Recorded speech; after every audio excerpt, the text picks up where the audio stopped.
Bom, irmãos, vamos abrir a Bíblia então, lá no livro de Esdras, capítulo 9.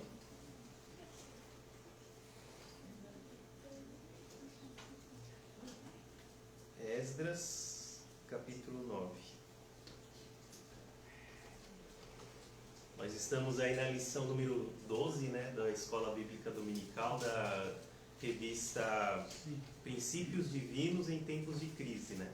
Essa é a penúltima aula, penúltima lição. Semana que vem, ou quando Deus preparar para nós, nós teremos a última aula, né? A última lição, que é a número 13, que a gente vai falar sobre a vigilância da igreja, né? Como a necessidade de nós vigiarmos, né? Principalmente porque estamos falando sobre princípios divinos em tempos de crise, né? E a gente tá vendo ao longo dessas 13 lições que a gente viu, a gente estava vendo sobre o reavivamento de Jerusalém, né? Nós vimos aqui a reconstrução de Jerusalém e o avivamento espiritual como exemplos para os nossos dias. A gente está vivendo em tempos de crise, então é necessário que a gente faça uma revisão sobre esse momento da Bíblia, né? O momento em que o povo judeu ele estava exilado na Babilônia, e em seguida Deus despertou homens e mulheres a voltar para Jerusalém e reconstruir a obra de Deus, reconstruir o templo primeiramente, né? Lembrando que a primeira turma que voltou para Jerusalém foi a turma de Zorobabel, né? Zorobabel, ele se reuniu com vários outros judeus que também foram despertados por Deus, né? E voltaram em 536 a.C., né? Faz um tempinho já.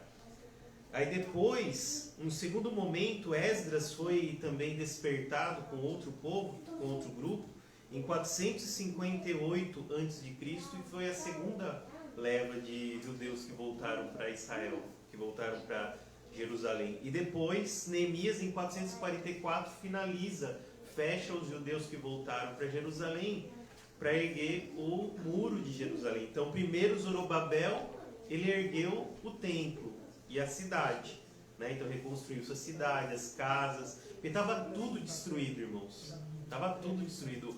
A Babilônia, quando invadiu a cidade de Jerusalém, destruiu toda a cidade de Jerusalém, inclusive o templo, né? Então, o templo foi abaixo, né? E o povo, então, estava com a moral baixa, estava desanimado, estava sem esperança. Porque quem ficou na cidade de Jerusalém ficou numa cidade destruída. E aqueles que foram exilados estavam numa cidade estrangeira, que não era a deles, que eles estavam acostumados. Não era a que eles amam, a cidade que eles amam. Aprenderam a amar desde criança.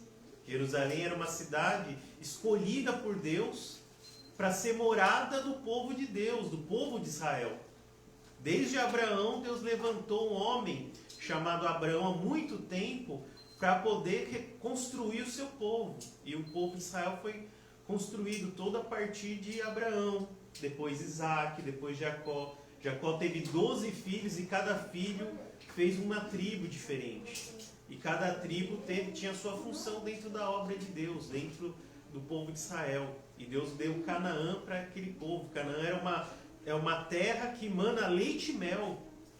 Era uma terra muito próspera, irmãos, em termos de agricultura, em todos os sentidos, né? Então o povo de Israel começou a viver naquela cidade e é muito importante. Só que por causa do pecado daquele povo, a idolatria, a rebelião, o que aconteceu? Deus enviou a Babilônia, um povo babilônico, para invadir Israel, para invadir Jerusalém. E a partir disso, foram 70 anos de exílio que o povo judeu viveu, né? Não foram momentos fáceis. Tem vários salmos que retratam essa época do exílio. E eles sempre cantam com tristeza, né? O livro Lamentações, né? Se a gente for ver, né, que foi escrito por Jeremias, o livro de Lamentações retrata essa época que a cidade foi destruída. Para vocês verem que profunda tristeza aquele povo viveu na época do exílio, irmãos. A gente tem que ter em mente isso, a gente tem que tentar reconstruir na nossa cabeça essa situação. E hoje nós também vivemos num tempo de crise. Se a gente for ver a pandemia, o tempo todo a mídia retrata a pandemia como algo que sempre vai acontecer, que vai ter a segunda onda, a terceira onda, né? E toda hora vai voltar isso. Então o povo está amedrontado, o povo está com medo. Muitas pessoas perdendo entes queridos por causa dessa pandemia. Né? No mundo todo, várias escolas estão paradas. No Brasil, a escola está parada. Né? Comércio, quantas pessoas não perderam o seu comércio, não perderam o seu sustento? No mundo todo isso está acontecendo. Então é um momento de crise que a gente está vivendo e a gente tem que ver essa situação aqui, esse momento, né, de reconstrução de Jerusalém e o avivamento espiritual como exemplo para os nossos dias. Então hoje nós temos que estudar esse momento, sim.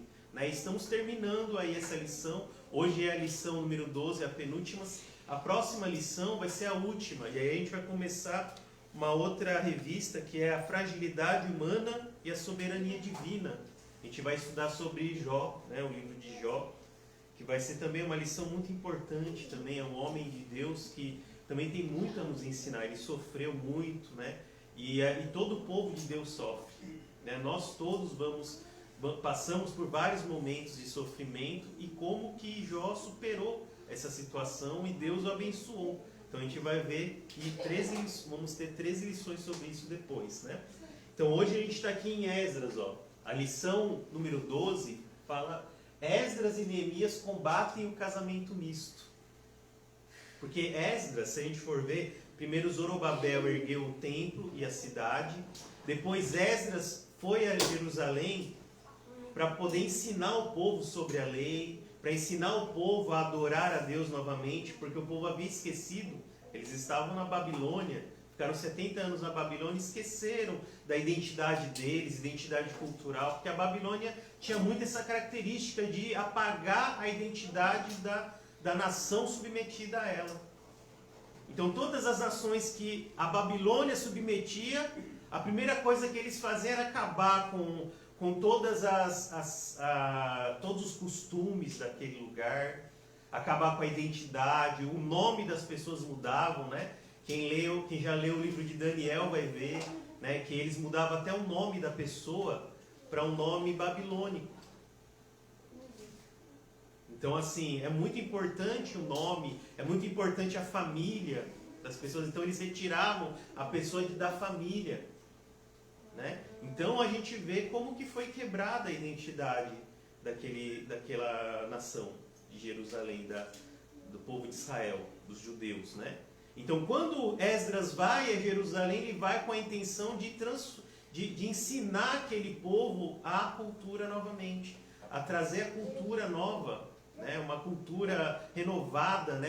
Avivada para os dias para aquela época, para aquele povo que estava destruído, né? E ele ensinou como? De que forma que ele ensinou? Semana passada nós tivemos a lição número 11, que fala: Esdras vai a Jerusalém ensinar o povo a palavra. Então foi através da palavra que Esdras ensinou o povo a adorar a Deus, novamente a cultuar a Deus. Eles leram todos juntos a palavra de Deus, as Sagradas Escrituras, os profetas, as leis, o Pentateuco, né, que são os 5 primeiros livros da Bíblia. Né, nós temos uma descrição detalhada de o que Deus queria para aquele povo.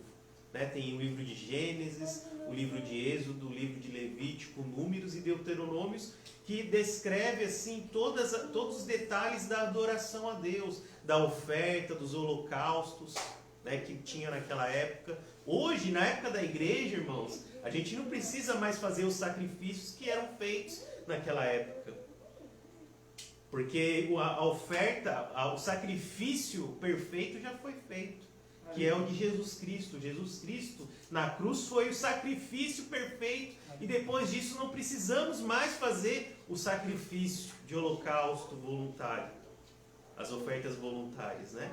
Então, irmãos, mas Deus, ele pretende, ele quer, espera alguma coisa de nós, da igreja hoje, no tempo de hoje, que é a fé.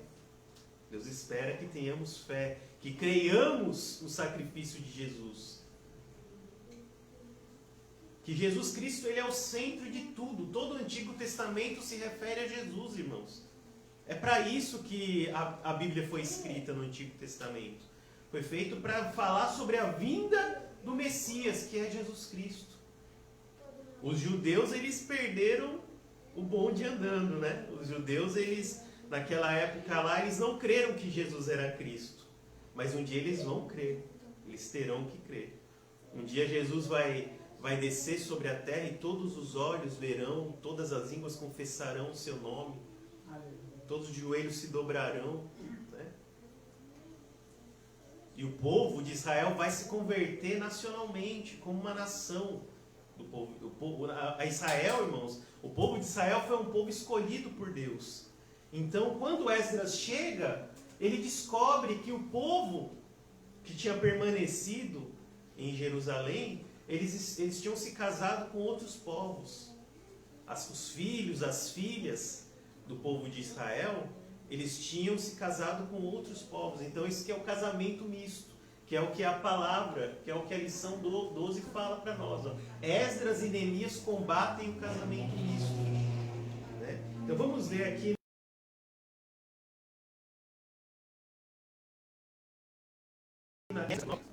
a partir do versículo 1 até o 4. Ó. Acabadas, pois, estas coisas, vieram ter comigo os príncipes, dizendo: o povo de Israel e os sacerdotes e os levitas não se separaram dos povos de outras terras com as suas abominações, isto é, dos cananeus, dos heteus, dos ferezeus, dos jebuseus, dos amonitas, dos moabitas, dos egípcios e dos amorreus, pois tomaram das suas filhas para si e para seus filhos, e assim se misturou a linhagem santa com os povos dessas terras, e até os príncipes e magistrados foram os primeiros nessa transgressão. Versículo 3: ouvindo eu tal coisa, rasguei as minhas vestes e o meu manto, e arranquei os cabelos da cabeça e da barba, e me assentei atônito. Então se ajuntaram a mim todos os que tremiam das palavras do Deus de Israel, por causa da transgressão dos cativeiros. Porém, eu permanecia sentado atônito até o sacrifício da tarde. Olha só que interessante. Então alguns, os príncipes, as autoridades políticas daquela época, chegaram até Esdras e falaram assim: Esdras, o povo de Israel, eles se casaram com mulheres de outras nações, de outros povos, de outras cidades. Eles não respeitaram a lei que Deus tinha dado a Moisés. Que o povo de Deus conhecia esse povo aí, irmãos, o povo judeu, eles conheciam o Pentateuco, conheciam a lei, os profetas, os salmos, todas essas palavras. Todos esses livros eles conheciam e tinham que respeitar a lei. Os judeus, eles tinham que respeitar a lei de Deus. É claro que nós sabemos que os homens não são muito chegados a respeitarem a lei. Desde Adão e Eva, no Jardim do Éden, se vocês forem ver, Deus só fez uma regra para Adão e Eva, só uma lei. Só falou assim, de todos os frutos vocês podem comer, só de um não pode. Só de uma árvore vocês não podem comer. E foi exatamente a que eles comeram. Então o homem é desobediente desde o princípio. Foi quando Deus tirou então o homem do Jardim do Éden, e aí o homem foi obrigado a trabalhar, sustentar sua própria família, e a mulher ter as dores de parto. Deus dividiu aí as tarefas para cada um. Então a gente vê ao longo da história de toda a humanidade essa desobediência, essa rebeldia. Então Deus ele estabeleceu com o seu povo essas leis. E um deles era proibido o casamento misto entre o povo judeu. Então ele começou Ele ficou sabendo então desse pecado do povo, e olha que interessante a reação dele, né? Ouvindo eu tais coisas, rasguei as minhas vestes e o meu manto, e arranquei o cabelo da cabeça e o da barba, e me assentei atônito. E essa era uma forma do povo daquela época de se arrepender, de demonstrar tristeza. Né? Eles arrancavam as vestes assim, né? Quando eles estão revoltados, eles arrancam as vestes, colocam roupas de saco, começam a se rastejar nas cinzas, né? De uma forma de humilhação. Né? Então, se a gente continuar a palavra, né? A gente vai ver aqui, ó, Esdras e Neemias, então, são contra o casamento misto. Então, eles começam a ensinar o povo, a lembrar o povo dessas leis. Porque o povo se esqueceu, né? Ficaram 70 anos na Babilônia, então o povo que ensinava, né, quem foi exilado para a Babilônia, eram as pessoas mais inteligentes, mais cultas, né, culturalmente enriquecidas, né, que foram exilados para a Babilônia. Então eram as pessoas que ensinavam para os outros. Então a Babilônia tirou daquele povo, do povo de Jerusalém, o povo de Israel, tirou exatamente os professores, os mestres, né? Aqueles que poderiam ensinar. Então o povo ficou sem referência lá naquele lugar. Então Esdras tinha que levar a referência. Semana passada, na lição número 11, nós vimos que Esdras fez isso, né?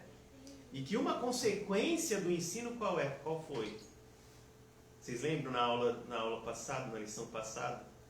Qual foi o efeito do ensino que Esdras deu ao povo? Quando ele abriu o livro? Quando ele abriu o livro. O povo ficou alegre. O povo ficou alegre. O povo chorou, lembra? Né? Ficou triste. Mas o principal é que Ensinou a adoração. se arrependeram dos pecados. Conforme a palavra foi entrando no ouvido, na consciência daquele povo, eles tiveram várias reações. Uma foi chorar. Só que aí, lembra que Esdras falou assim para o povo: povo, não é momento de chorar agora, é momento de alegrarmos. E aí o povo foi animando, foi recebendo ânimo, né? Mas a reação principal em seguida foi o arrependimento, irmãos. Porque o Espírito Santo, ele que nos lembra, é o Espírito Santo que nos lembra dos nossos pecados. E no momento que Esdras começou a falar a palavra de Deus, foi o momento em que o Espírito Santo foi agindo no coração daquele povo, e hoje é assim também, irmãos. Se a gente não vir para a igreja ouvir a palavra, é claro que é importante aquele momento de ler a palavra em casa, mas quando a gente está lendo em casa, irmãos, a gente costuma abrir sempre na página que a gente quer. Não é assim? A gente abre a Bíblia e fala: essa aqui é uma promessa, eu quero receber a promessa, eu quero receber a bênção. Não é assim? A gente tem até Bíblia que é colorido. Quando faz alguma promessa, né, tem Bíblia que quando é promessa já é colorido a letra. Que é para a pessoa já abrir e olhar lá qual é a promessa. Né? E aí vai ver lá. Deus falou com ele. Que é o que Deus quer. Aí Deus falou com ele. E a pessoa recebeu em nome de Jesus, né? Mas agora, quando são aqueles momentos em que tem repreensão do povo, a pessoa pula. Agora, se a pessoa vem para a igreja, irmãos, a palavra vai falar com ela muito mais. Se a pessoa vem para a igreja, o pastor que está aqui, ele não pode passar pano não na pessoa. Ah não, eu vou perder fiéis. Tem pastor que é assim, que não quer perder, então o que ele faz? Prega sobre milagres, sobre bênção, e não prega a verdade, irmãos. A verdade é que depois que a gente morrer, a gente vai para o céu ou para o inferno. É bom, é gostoso receber a bênção. Se Deus abençoa, Deus abençoa. Deus nos dá as coisas que a gente precisa. Mas só que a gente tem que entender que o mais importante está por vir depois da nossa morte. Para onde você vai? Para o céu ou para o inferno? Porque vai ser uma eternidade, irmãos. A vida aqui na Terra, ela é passageira. Tudo vai passar, tudo isso vai passar. Eu tenho quase 40 anos. Eu vou ter mais, sei lá, 60 anos de vida depois disso. Ou antes, né? Porque provavelmente a gente vai ser arrebatado antes. Eu creio, né? É a minha esperança. Então, irmãos, a gente tem que colocar isso em mente, que vai ser uma eternidade depois. Mas vai ser uma eternidade no céu ou uma eternidade no inferno? O que você prefere? Prefere um carro do ano Lexus? Né? Esses dias eu descobri que na fábrica que eu trabalho faz peças para Lexus, né? Aí eu olhei e falei, nossa, isso aqui deve ser uns 100 mil ienes essa pecinha. Né? Uns 1 milhão pelo menos, né? Mas irmãos, a gente tem que ter em mente que lá no futuro a gente tem que ter a eternidade na nossa mente. Tem que ter a eternidade no nosso coração, irmãos. Em Eclesiastes fala a eternidade no coração do homem. Desculpa, gente, eu não lembro se é Eclesiastes ou Provérbios agora. Acho que foi Eclesiastes. Mas Deus colocou a eternidade no coração do homem. Então a gente precisa desejar essa eternidade. Essa eternidade que é a vida com Cristo. A vida lá no paraíso. A minha esposa recentemente começou a querer ler Apocalipse. Do nada, assim, porque ela sempre falava para mim que tinha medo de Apocalipse, né? Porque fala de besta, fala disso, fala daquilo, né? Do monstro e não sei das quantas, né? Agora ela começou a querer ler sobre escatologia. Eu estou amando, né? Porque a gente fica conversando no WhatsApp sobre isso, né? Sobre o que vai acontecer no final dos tempos, né? É um momento importante da nossa vida. A gente tem esperança da vinda de Cristo, do arrebatamento, da segunda vinda, do milênio, né? Não da grande tribulação. Eu não quero nem pôr os pés na grande tribulação. Né? Não quero nem chegar perto. Então a gente tem que perseverar até o fim. Ou o fim da nossa vida, ou o momento do arrebatamento. Né? Então aqui a palavra repreendeu o povo nesse momento. Esdras e Neemias, eles foram contra. Eles se revoltaram contra o pecado, irmãos. Vamos lá, continuando em Esdras 10, mas no versículo 9. Ó. Vamos pular um pouquinho, porque senão vai ficar muito extenso. Abriram já? Capítulo 10, versículo 9 de Esdras. Fala assim, ó.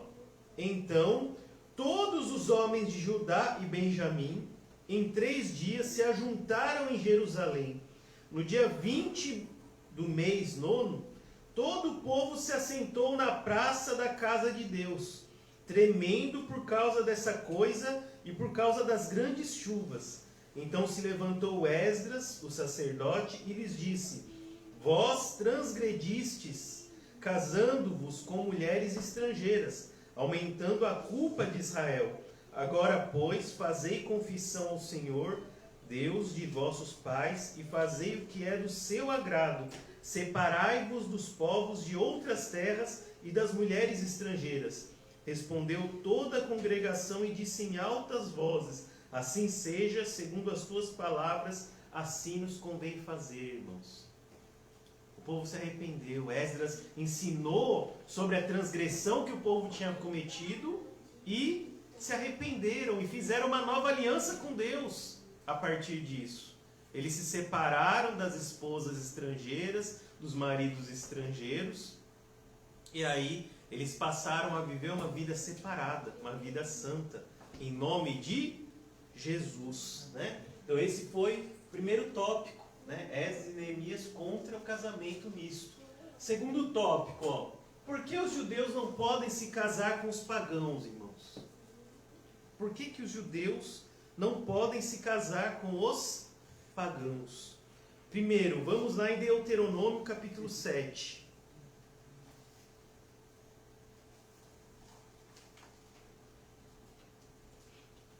Deuteronômio, que é o quinto livro da Bíblia, capítulo 7, versículo 2.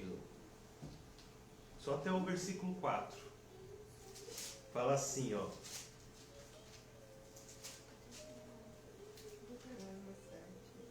Deuteronômio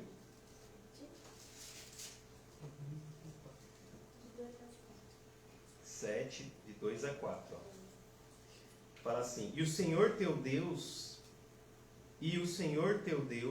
as tiver dado diante de ti para as ferir, totalmente a destruirás. Não farás aliança com elas, nem terás piedade delas, nem contrairás matrimônio com os filhos dessas nações, e não darás tuas filhas a seus filhos, nem tomarás suas filhas para teus filhos, pois elas fariam desviar os teus filhos de mim, para que servissem a outros deuses, e a ira do Senhor se acenderia contra vós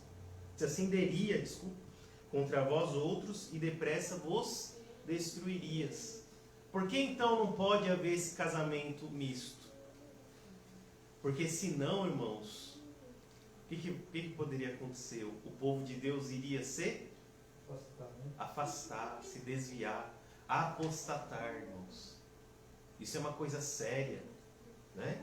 Então nós vamos entender aqui, nós podemos entender que Deus deu uma ordem ao povo, para que não houvesse casamentos mistos, para que o povo de Deus não se afastasse, não se desviassem da palavra de Deus. Será que isso tem a ver com os tempos de hoje também?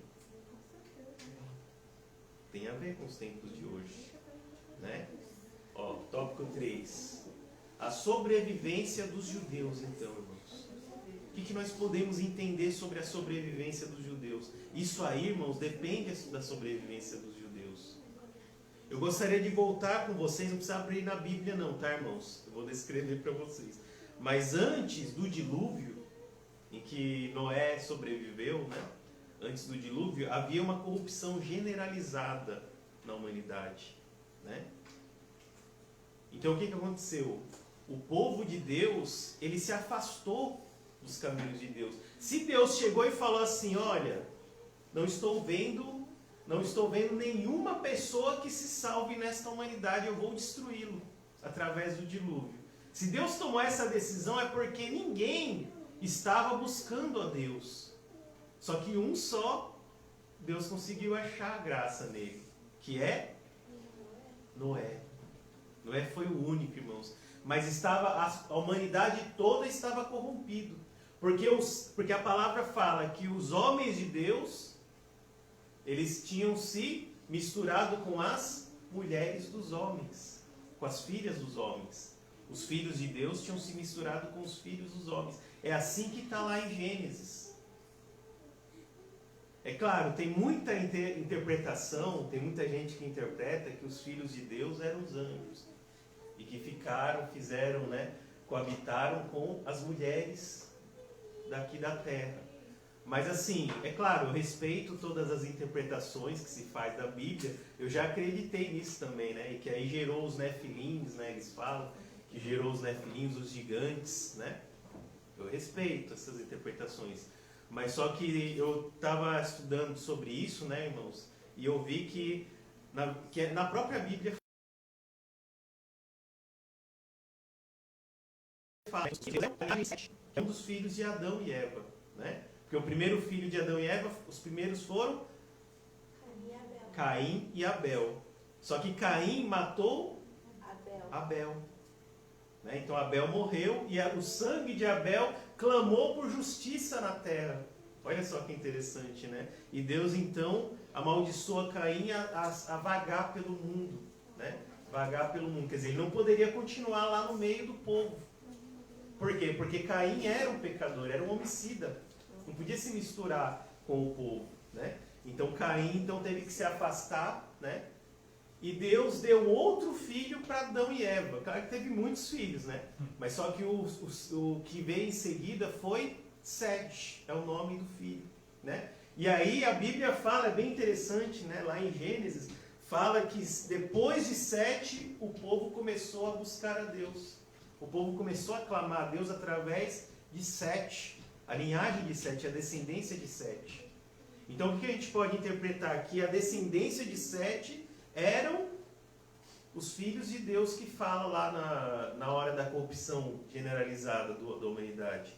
Os filhos de Deus é a descendência de Sete. E as filhas dos homens era a descendência de Caim. Então os filhos, né, a geração que veio depois de Sete, eles começaram a olhar as mulheres da família de Caim e começaram a desejar. E aí se misturaram. Só que como se misturaram, ao invés do povo de Deus trazer a família, as famílias caídas para Deus, o que aconteceu? Foi o contrário. Os filhos de Deus, que é a linhagem de Sete, se afastou do Senhor. Isso é uma coisa muito séria, irmãos. E a humanidade, então, toda estava corrupta aos olhos de Deus, e Deus trouxe o dilúvio. Mas a humanidade só sobreviveu por quê? Por causa da obediência de Noé. E aí Deus permitiu que tanto Noé quanto a família dele permanecesse na terra, irmãos. Então a obediência de um vai salvar toda uma família. Por isso que não é bom que a gente, que os filhos de Deus se misturem com as filhas dos homens, as filhas pagãs, aquelas pessoas que vão trazer a idolatria para dentro da família. Tá bom? Casamento dos crentes. Então vamos trazer então essa aplicação para os tempos de hoje. Essa palavra, irmãos, não é para aquelas pessoas que se convertem, né? Porque tem muito disso, né? Um casamento, duas pessoas que estão desviadas, aí uma delas se converte para Deus e a outra não. O que acontece? Você vai se separar? Não precisa necessariamente se separar, mas você tem que orar, tem que buscar Deus. Por quê? Porque quando você vem para a igreja, irmãos, e busca a Deus, você também acaba consagrando a outra pessoa. Uma hora ou outra a pessoa vai buscar também. Você vai orar, vai estar lá de joelhos. Deus não quer separação da família. Deus não quer separação dos casamentos. Como o pastor Carlos pregou agora há pouco, né? Que há muito divórcio e o coração da humanidade está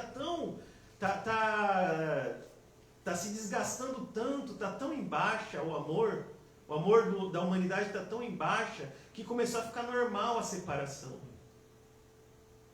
Começou a ficar normal, irmãos. O que é ruim, né? Quando os nossos olhos não conseguem perceber o erro, aí que é o problema. Porque errar, todo mundo erra. A gente peca, acaba pecando. Só que a gente não pode fazer é deixar o pecado nos dominar. Quando a gente perceber o pecado, a gente tem que se arrepender e pedir perdão, como o povo de Deus fez aqui em Neemias e Esdras. Amém, irmãos? Amém. Mas a mensagem é para aquelas pessoas que ainda não se casaram, os jovens, né? Não só os jovens, mas também aquelas pessoas que ainda não se casaram e que tem que escolher. Qual é a dica que a Bíblia dá para essas pessoas? Ó? Espere em Deus. Algumas pessoas já receberam a palavra, né, irmãos? Né? Então, irmãos, a gente tem que esperar em Deus. O evangelista Rude, ele trouxe uma saudação aqui com uma mensagem, Salmo 27:14, que eu tinha preparado para finalizar a lição de hoje.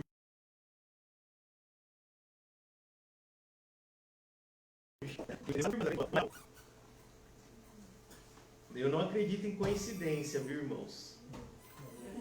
Salmos 27. Salmo 27, versículo 14. Né? Quando a gente está com aquele desejo, né, de buscar um cônjuge, de buscar um namorado, uma namorada, um esposo, né, uma esposa, qual que é a dica que a Bíblia dá? Né? Qual é o conselho? Espera pelo Senhor, tenha bom ânimo, fortifique-se o teu coração, espera, pois, pelo Senhor. Ore, irmãos.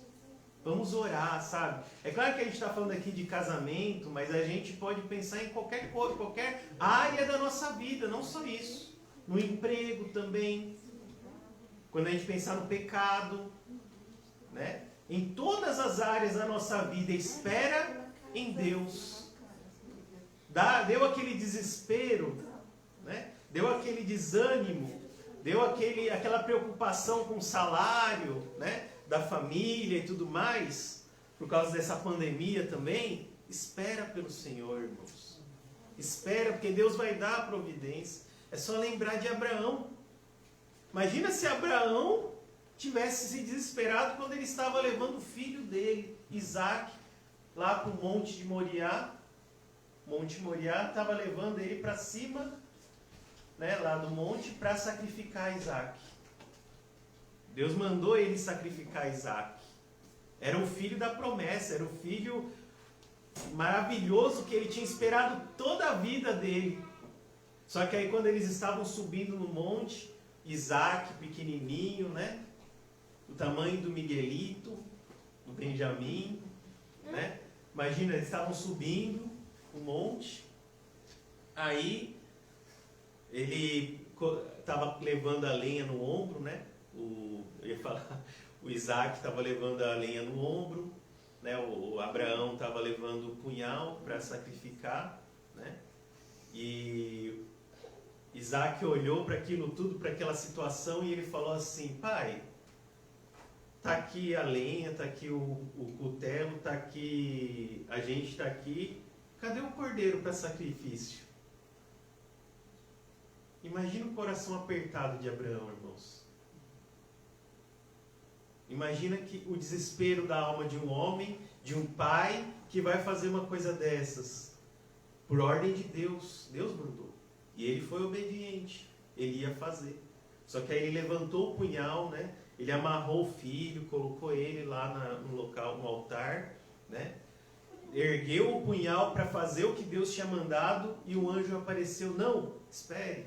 Aí ele, eis-me aqui. Imagina a alegria dele, né? Nessa hora. Aí Deus colocou um cordeiro, né? A resposta de Abraão quando estava subindo no monte era: Deus proverá um cordeiro, meu filho. Eu acho uma coisa tão chocante essa mensagem, essa passagem da Bíblia que fala sobre Abraão e Isaac, né? Porque Abraão teve fé. Teve ou não teve? Ele creu que Deus proverá, mas só que ele ia fazer. Ele ia sacrificar o filho por ordem de Deus, né? Só que o filho também, se for ver, eu acho que Isaac foi mais incrível ainda, porque ele foi quietinho. Ele não desobedeceu o pai. Ele foi subindo no monte. Não sei o que estava na cabeça dele. Ele era uma criança.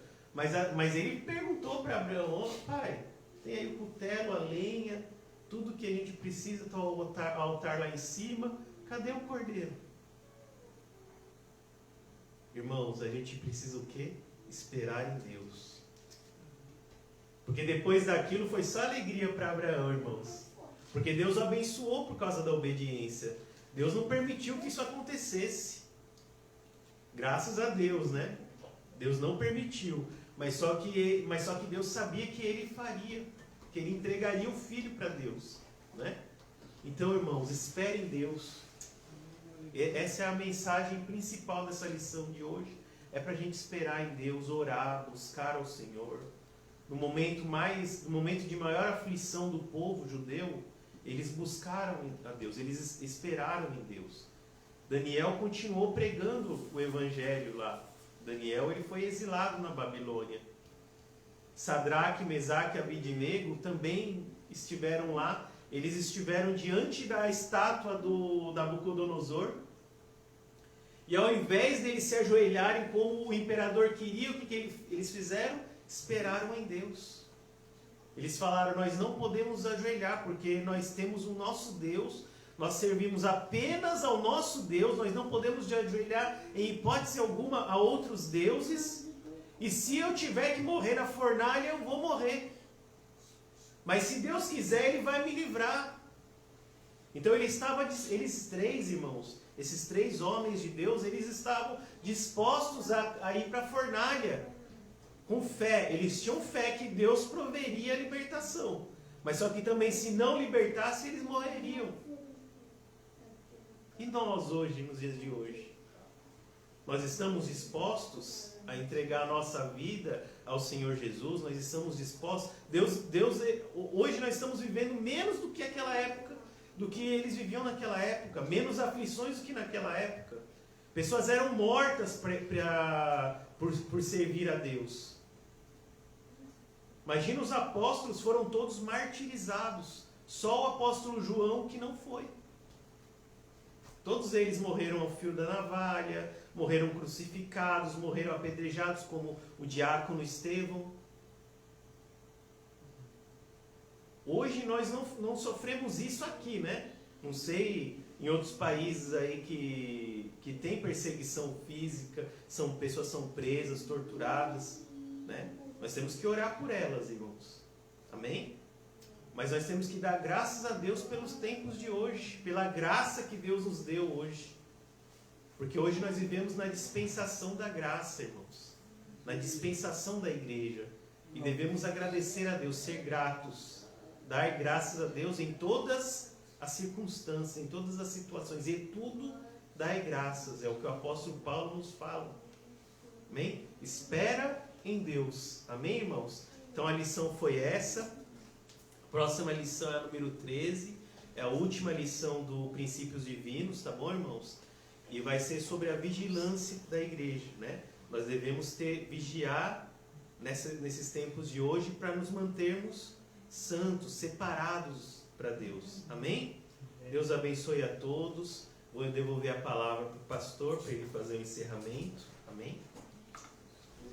E agradeço pela oportunidade, irmãos. Glória a Deus. Vamos, irmãos. Aleluia. Vamos ficar de pé.